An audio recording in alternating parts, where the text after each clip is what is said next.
13 अगस्त की शाम को जब पूरा पाकिस्तान जश्न आज़ादी का जश्न मनाने की तैयारियों में मसरूफ़ था, उसी दौरान लाहौर के एक इलाके में पुलिस पर टारगेट अटैक हुआ।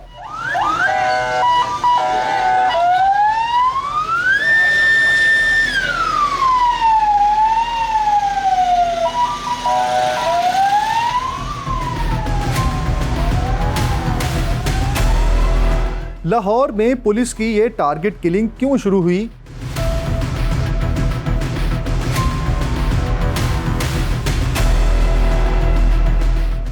आज आपको बताएंगे क्राइम स्टोरीज में। मैं हूं फहद भट्टी।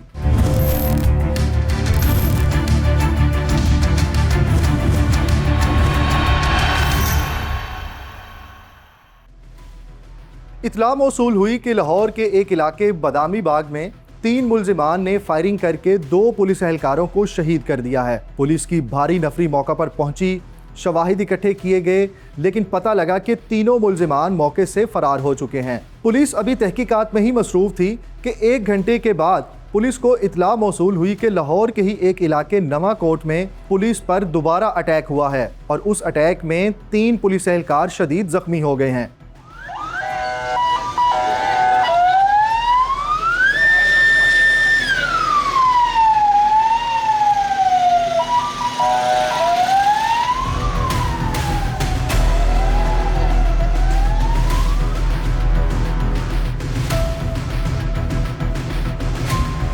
नवाकोट के इलाके में फायरिंग करने के बाद तीनों मुल्जिमान एक LWMC की गाड़ी लेकर वहां से फरार हुए। बादामी बाग और नवाकोट, इन दोनों हमलों की क्लोज सर्किट फुटेजेस भी मंजर-ए-आम पर आना शुरू हो गईं।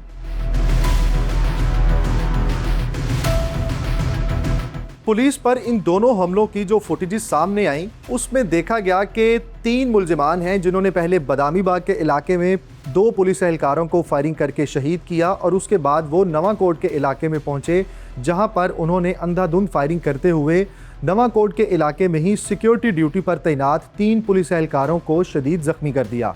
तीनों को अस्पताल मुंतकिल किया गया, जिनमें से एक पुलिस एहलकार हारिस अस्पताल पहुंचकर शहीद हो गया।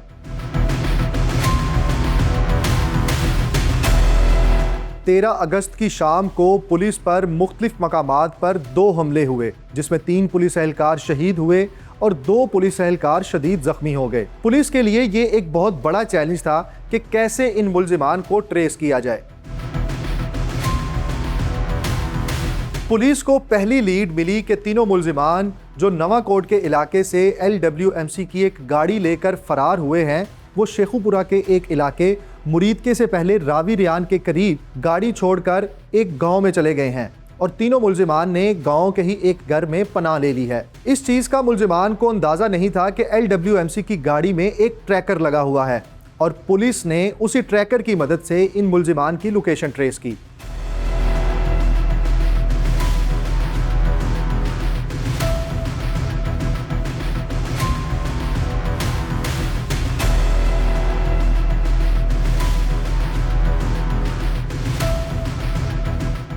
पुलिस के लिए ये एक बहुत बड़ा चैलेंज था कि 14 अगस्त की सेलिब्रेशन के लिए शहर भर की सिक्योरिटी का भी ख्याल रखना है और इन तीनों मुल्जिमान को भी पकड़ना है। बहरहाल पुलिस की एक भारी नफरी रावी रियान के इलाके में पहुंची, जहां पर मुल्जिमान की लोकेशन ट्रेस की गई थी। अब सवाल ये है कि इन मुल्जिमान ने लाहौर के 2 मुख्तलिफ मकामात पर पुलिस को ही टारगेट क्यों किया? ये समझने के लिए हमें 2 साल पीछे जाना पड़ेगा।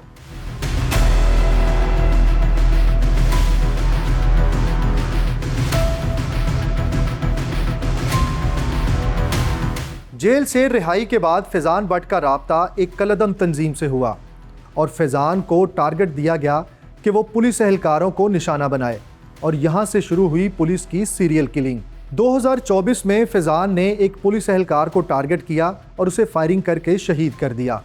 इस वाक़े के कुछ ही दिनों बाद एक दूसरे पुलिस एहलकार पे फायरिंग हुई और वो भी शहीद हो गया।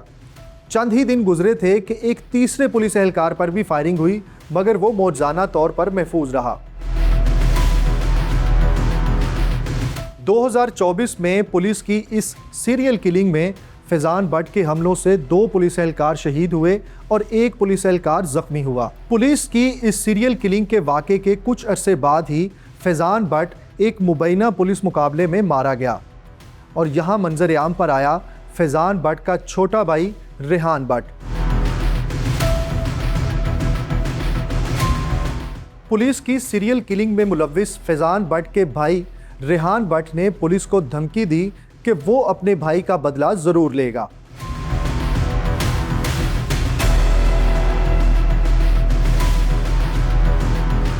पुलिस को धमकियां देने पर 2024 में रेहान भट्ट के खिलाफ थाना शफीकाबाद में मुकदमा दर्ज किया गया, जिसके बाद रेहान भट्ट गायब हो गया।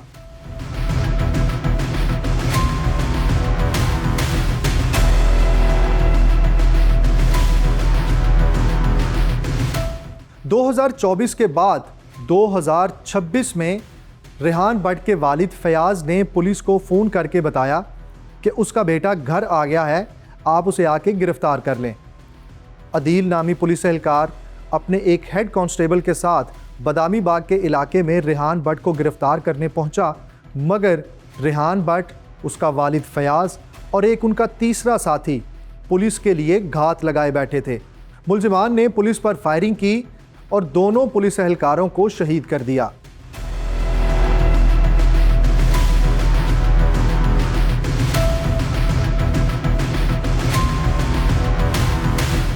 पुलिस जब रावी रेयान पहुंची तो उन्हें पता लगा कि तीनों मुलजिमान ने एक घर के अंदर एक फैमिली को यरगमाल बना रखा है।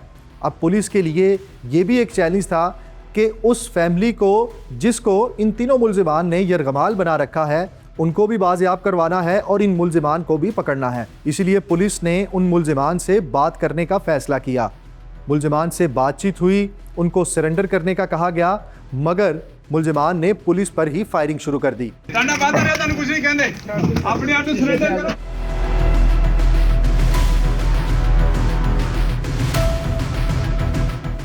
मुलजिमान और पुलिस के दरमियान क्रॉस फायरिंग का सिलसिला सारी रात जारी रहा और तकरीबन 8 घंटे के बाद 2 मुलजिमान हलाक हुए और एक मौके से फरार हो गया। हलाक होने वाले मुलजिमान की शनाख्त रेहान भट्ट और उसके वालिद फयाज भट्ट के नाम से की गई।